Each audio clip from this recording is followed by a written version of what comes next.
aí, Galvão, como tá? Tudo bem? Tudo tranquilo, Anderson? Tudo certo. Tudo certo. Vamos dar início a mais uma edição do nosso programa que ainda não tem nome. Quando que a gente vai definir esse nome, cara? Logo, né? Logo, né? Aqui, na próxima edição, pessoal, vocês que estão acompanhando aí o nosso trabalho, na próxima edição a gente já vai batizar o nome dessa nossa arte aqui, dessa nossa programação, onde a gente está pontualmente, a cada 7, 8 dias, talvez 10 dias, né? Apresentando aqui um especialista para falar desse mercado que a gente está inserido, que é o mercado de software livre, o mercado Confloss. Galvão, a gente está quase chegando na Confloss, né? Estamos a uma semana do evento, 8 dias? né? Fala um pouquinho, porque já a nossa convidada já está nos aguardando. Fala um pouquinho do que é a Confloss. Vamos lá. É o novo evento de software livre que está acontecendo no Brasil.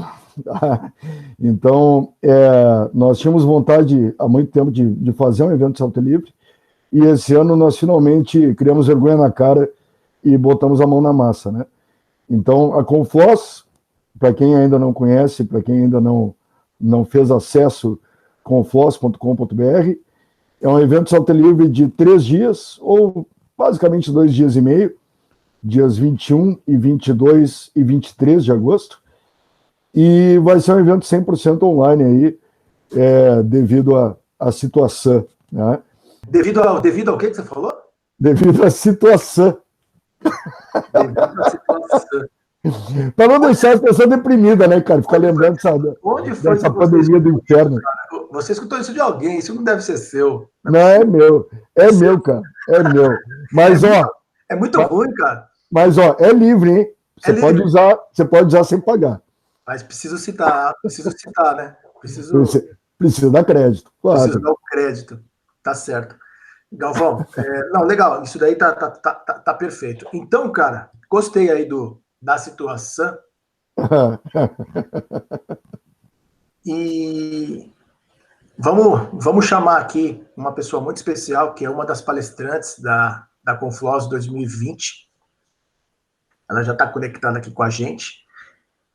Antes de eu ler o currículo dela e falar sobre o assunto que a gente vai tratar aqui, eu quero já te dar um oi, Daniele. Tudo bem com você? Pode abrir o seu microfone e dar um oi para todo Oi, mundo. pessoal, tudo bem? Não fica nervosa, Daniele. Vai dar tudo certo. Você vai ver. No final vai dar tudo certo. A Daniele é a Daniele Nazaré Tavares. Ela é graduanda em Engenharia de Computação e desenvolvedora front-end freelancer. Organizadora e coordenadora do FliSol Santa Rita do Sapucaí, desde 2018. E, além disso, contribui para a comunidade de desenvolvedores, palestrando em diversos eventos, entre eles a Confloss, né? A nona semana de SI da USP, Sistemas da Informação, Crypto Rave, ABCDev, QA Ladies, Meetup Flutter SP, Brasil JS, On the Road, Python Brasil 2019, Inatel e Nerdzão Wiki. A mulher não para, poxa. Daniela, conta pra gente aí, quem que é você? Esse currículo aqui é um resumo, né? Dá uma ideia aí, fala um pouco sobre você. Quem que é você, Daniela? Palavra sua. Olha, eu sou Daniela Nazaré, eu sou natural de Varginha e eu sou apaixonada por tecnologia. Há mais de 10 anos atrás, eu tive contato com software livre. Por quê? O que aconteceu? Foi meu primeiro FliSol e eu tinha professores que eram muito entusiastas de software livre. E eu fui nesse FliSol, levei o meu gabinete super pesado, com 256 MB de RAM, para instalar o Ubuntu. Na verdade, eu fiquei muito feliz com o Ubuntu. Chegando em casa, eu tentei conectar a internet de escada nele e deu um bug. Acontece Então, nas melhores famílias. aí eu chorei, eu só sei que eu chorei muito, e depois eu instalei o Windows XP.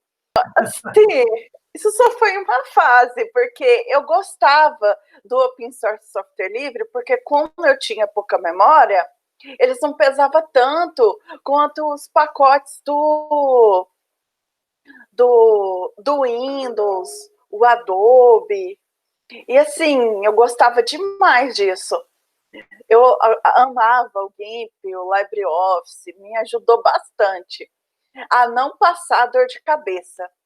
Aí, depois de muito tempo, em 2013, quando eu estava no meu primeiro ano de faculdade, a gente foi na Latinoware. E na Latinoware que eu tive mais uma maturidade do que era software livre, do que era open source. Olha, o Galvão, quando você fala de Latinoware com o Galvão fica emocionado, né? O Galvão foi em todas as Latinoware, não é isso, Galvão? Olha, infelizmente não em todas, mas é um dos meus eventos favoritos. É um dos eventos do meu coração. Legal. Manda ver aí, Daniela. E o que acontece? Foi nesse evento que eu tive a concepção de que software livre, open source, o open source, na verdade, não era um software gratuito, que o open source era muito importante para prover a transparência daquele código e a integração entre as comunidades. E isso foi bem bacana, tanto que eu deixei de ir lá no Paraguai para comprar as coisas. Parou, deixou de ser muambeira. Só para assistir o evento. E foi muito bom. Eu lembro de eu correndo atrás do Badog para tirar foto com ele. Assim, foi muito bom o primeiro Latinoware meu. Galvão, a gente já começou a entrar na questão da diferença aí, né? O que é o software livre, o que é o software gratuito, o que é o software proprietário. Você quer dar uma complementada? Porque a gente estava falando, inclusive, antes da própria entrevista, do nosso próprio bate-papo, a gente estava falando disso, né? Uhum. É que o pessoal confunde muito, acha que a principal vantagem do software livre é não custar dinheiro, né? Ou seja, você não precisar gastar para usar um software, né? E, na realidade, claro, a nível de Brasil, a gente sente muito isso, porque, embora as duas coisas não sejam realmente sinônimos, existe muito software livre que é free, né?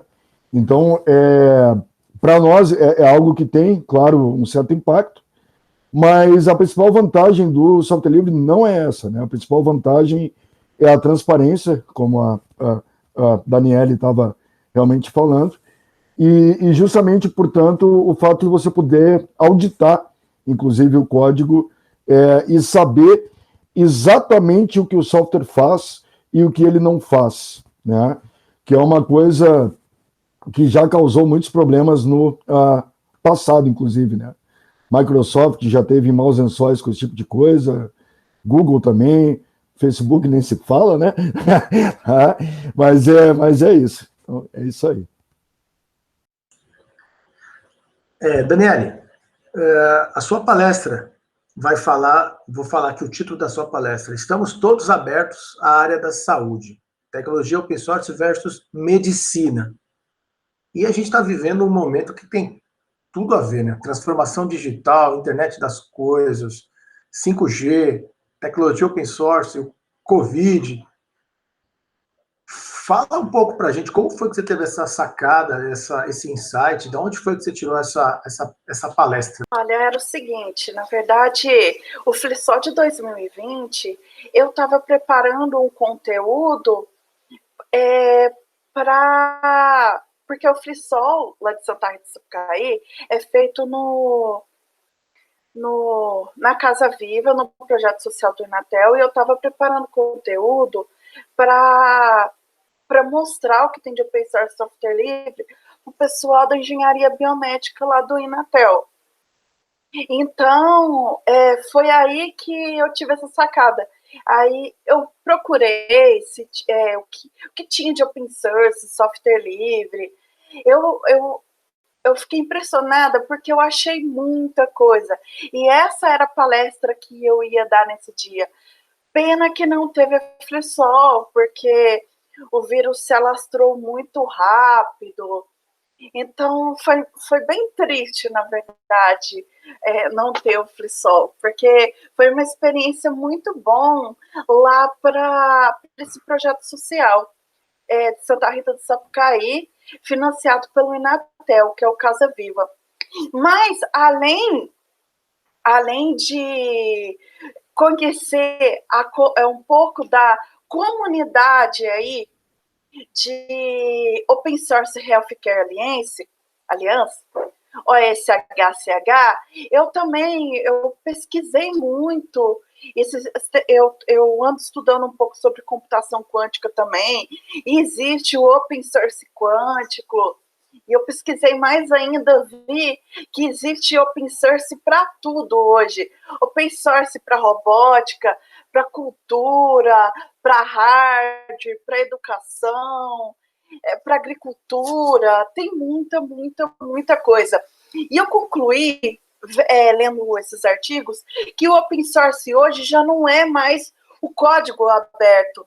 Na verdade, o open source hoje é o conhecimento aberto, porque hoje o maior ativo das empresas é o conhecimento que ela vai gerar, o valor que esse conhecimento vai gerar para a sociedade, tanto que, dados hoje é essencial, é mandatório para um negócio, porque os dados vai gerar informações, essas informações geram conhecimento que vai gerar um valor. Por isso que hoje tem GPDR lá na Europa, LGPD aqui no Brasil, e muitas leis aí para proteger a gente de dados manipulados, dados mal usados, e é importante entender isso. Eu estava realmente ouvindo agora a Daniele e estava pensando aqui, existe muita resistência da área de medicina com o Software Livre. Você chegou a ver algo nesse sentido? Porque a medicina ela é uma área muito fechadinha, né? Muito de quem é membro, digamos assim, né? É uma área onde não há muita facilidade de quem está de fora realmente entrar, né? Se você puder falar um pouquinho sobre isso, Daniela, não sei se você sentiu a mesma coisa quando você estava pesquisando, mas eu acho que é um tópico interessante. Olha, o que os médicos nos gerais acham? Porque eles acham que a medicina é feita com a mão. Mas a medicina, ela é uma ciência milenar. Então, quebrar paradigmas da medicina é bem difícil. E o que acontece? Quando a gente fala em telemedicina, pelo menos o Brasil, que ainda está saindo da terceira revolução industrial, a gente não está na quarta. Olha, assim, eu vejo que vai demorar um pouco para a gente entrar na quarta revolução industrial, apesar que a gente está engatinhando ainda. Então, essa ideia de fazer medicina com a mão e não medicina com a máquina, não usar a máquina para ajudar, na verdade, é uma ideia bem forte, tanto que a telemedicina aqui no Brasil foi regulamentada lá atrás, ainda em 2000, 2002, 2003, mas só que poucos usam práticas de telemedicina, poucos investem em sistemas de informação para medicina. E o que acontece? Eu vi até artigos aqui falando que software gratuito é um erro. Software open source, software livre, é um erro na área de medicina. Se você quiser uma coisa bom, tem que pagar. Mas aqui no Brasil foi um artigo que eu vi. Mas lá fora, quando a gente fala na Europa, nos países de primeiro mundo, eu não quero restringir só a Europa e Estados Unidos, mas os países de primeiro mundo, eles entendem a importância do open source, tanto que eles criaram, lá na Europa, eles criaram um projeto que chama Project Open. E esse projeto, na verdade, ele disponibiliza projetos open source de fluxo de trabalho. Eles não disponibilizam RPs, na verdade, projeto de fluxo de trabalhos para médicos, e, na verdade, e aí que entra a sacada. Eles ganham dinheiro, tipo, com os serviços adicionais que eles colocam nesse software. Então, eles disponibilizam o software gratuito, eles não disponibilizam o RP, eles disponibilizam um software transparente e eles disponibilizam os engenheiros aí para fazer alterações no software para adaptar o negócio para os negócios dos médicos.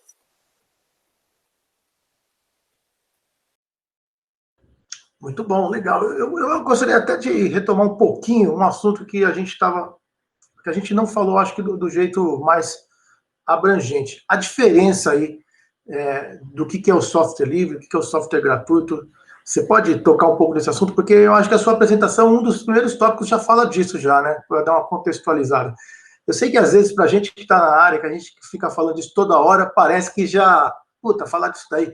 Mas tem muita gente que não faz ideia.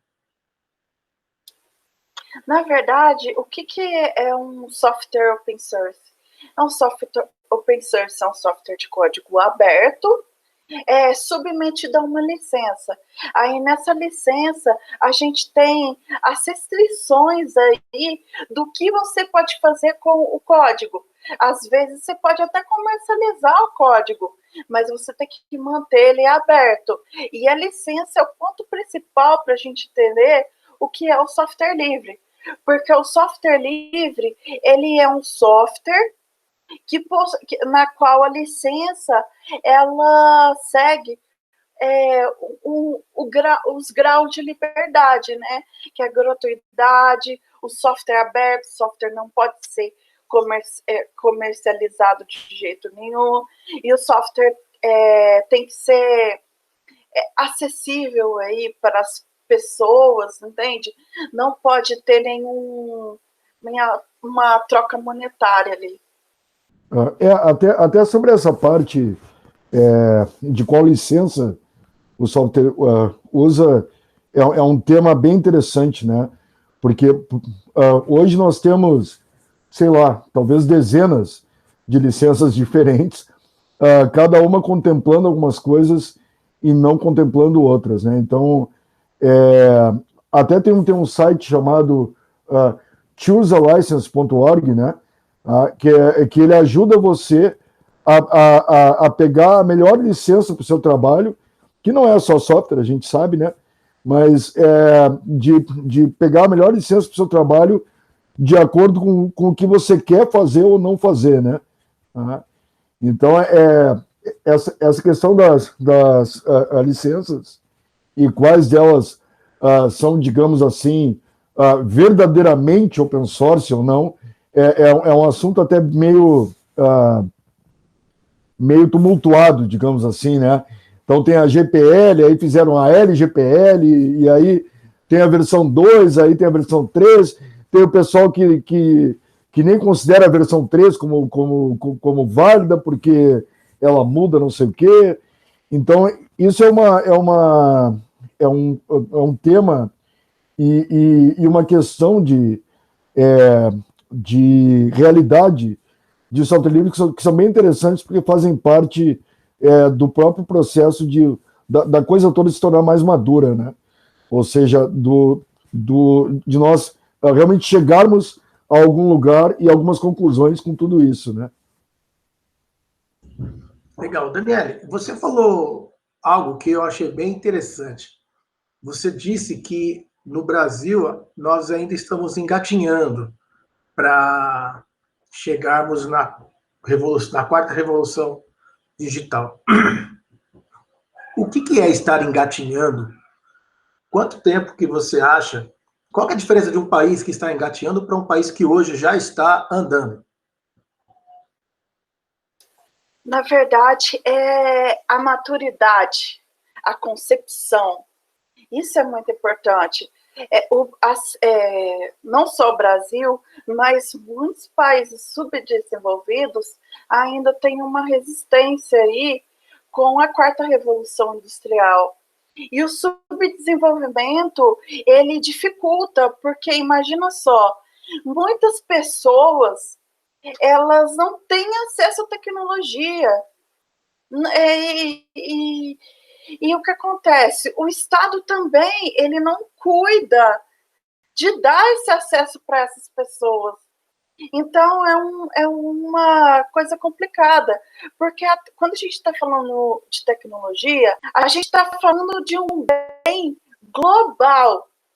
Já a tecnologia é um direito global, igual a saúde, a educação. Mas saneamento básico é uma coisa básica, né, Galvão? Tem que ter. Sim. Tem que chegar nesse nível. Perfeito, perfeito. E acho que, sem querer entrar em discussões políticas, né, porque senão a coisa vai pegar fogo, mas existe uma distância, eu acho, muito grande da parte realmente de política no país e a tecnologia, né? Existe uma separação muito grande, né? Nós nem mesmo ouvimos os nossos políticos e deputados e governantes e etc. e tal falando sobre o assunto, quanto mais agindo sobre ele, né? Não sei se você concorda, Daniel.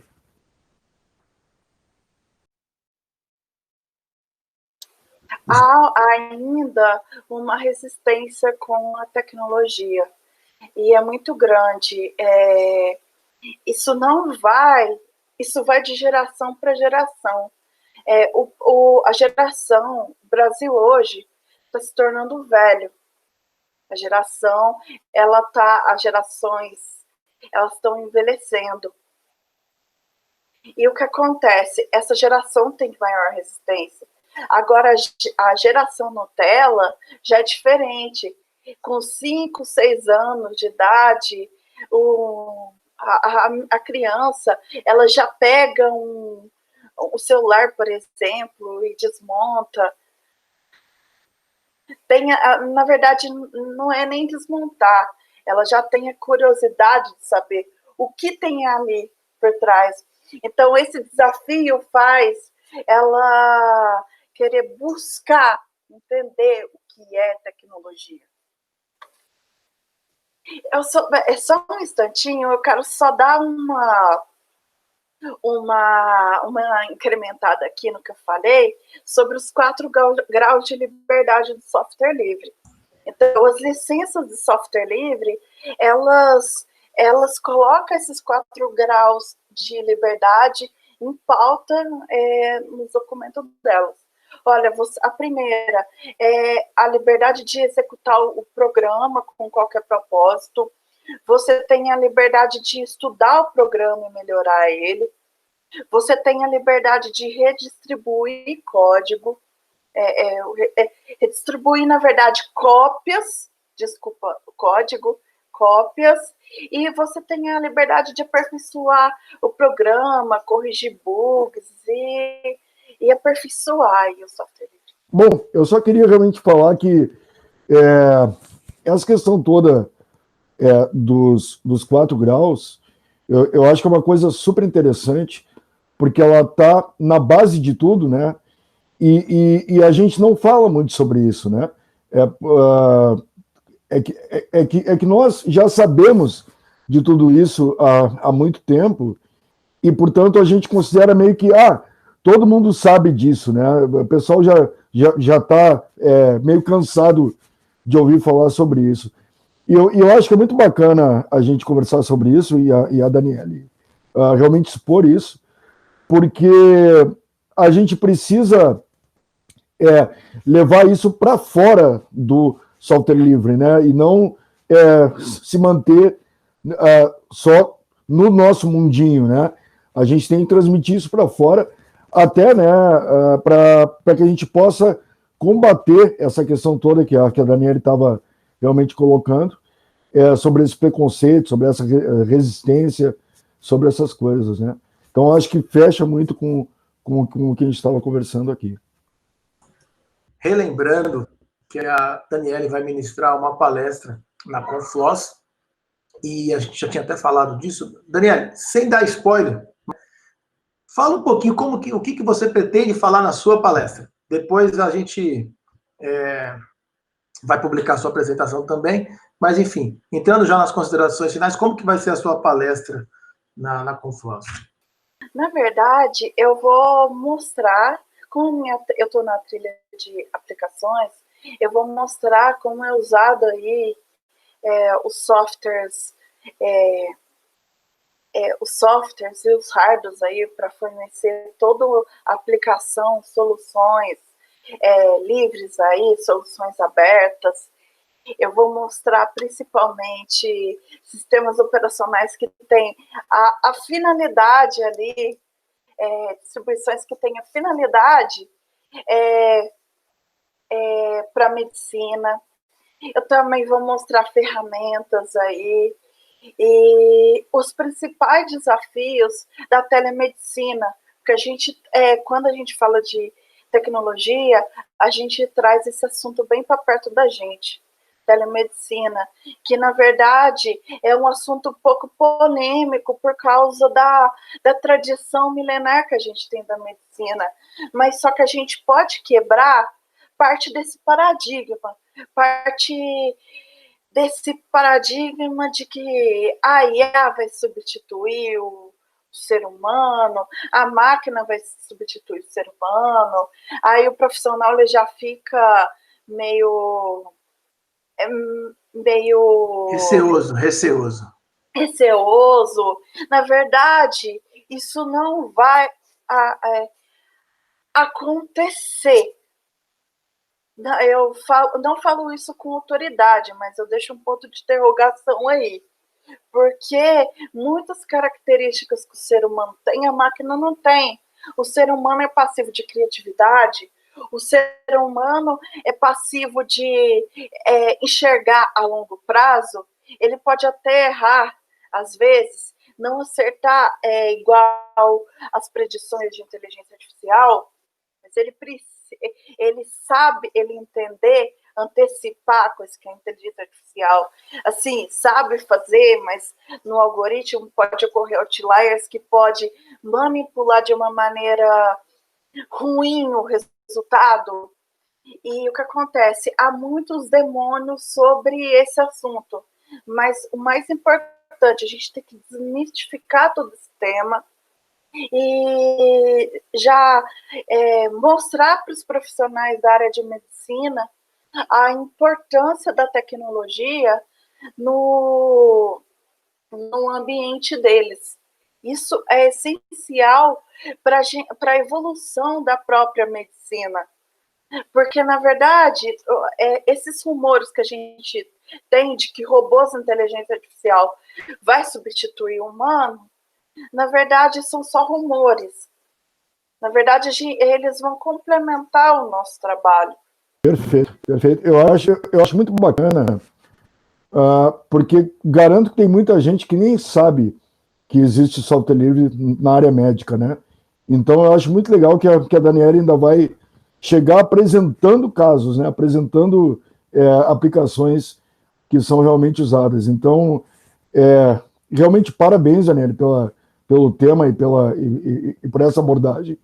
Eu acho muito bacana. Né? E, bom, é isso que eu tinha para colocar. Eu acho muito legal que vai ter esses exemplos e tudo. Acho show de bola. Muito legal mesmo. Você quer deixar alguma dica de leitura, alguma coisa para que a pessoa possa, de repente, estudar sobre esses assuntos? Olha, pessoal, eu sugiro que vocês, quem tiver mais interesse, entre aí no Open Source Health Care Alliance, OSHCA. Vocês acessem esse site, porque é o site da comunidade aí de saúde, é o site FOS aí da comunidade. E também vocês podem estar acessando o mendevel.com, onde tem muitos artigos relacionados aí com o open source, com aplicações open source, open hardware, na verdade, em geral, abertas. Legal, esses links que a Daniele falou estão aqui no descritivo dessa entrevista aqui no canal do YouTube. Você rola um pouco a página que você vai identificar. E, Daniele, muito obrigado pela sua participação. Gostei muito de ouvir tudo que você disse. E eu estava pensando em fazer mais uma pergunta. Você que é uma pessoa bem dedicada aos estudos, o que você está estudando? Qual que é o seu projeto futuro? Conta pra gente aí. Na verdade, eu tô estudando, eu tô seguindo duas vertentes aí, a profissional. Você sabe que você está inspirando um monte de gente quando você fala isso, né? Então, eu tô desenvolvimento web, e eu faço parte de uma equipe aí de blockchain quântico. Essa equipe, ela estuda aplicações quânticas e computação quântica. Então, eu estou aí contribuindo com conceitos aí de computação, porque, na verdade, o grupo é feito de muitos físicos que não entendem nada de computação. Então, meu projeto para o futuro é estar disponibilizando uma wiki aberta para as pessoas entenderem um pouquinho do que é mecânica quântica, álgebra e computação quântica. Porque o que acontece? Sem computação quântica, sem mecânica quântica, do Richard Feynman aí, e sem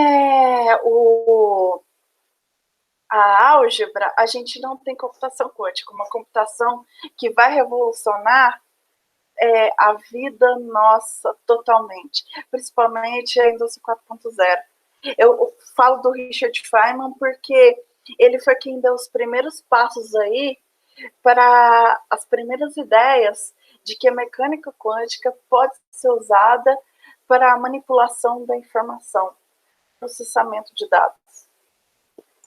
Excelente. Vamos parar por aqui que o Galvão estava quase chorando ali, Daniel. Não sei se você percebeu.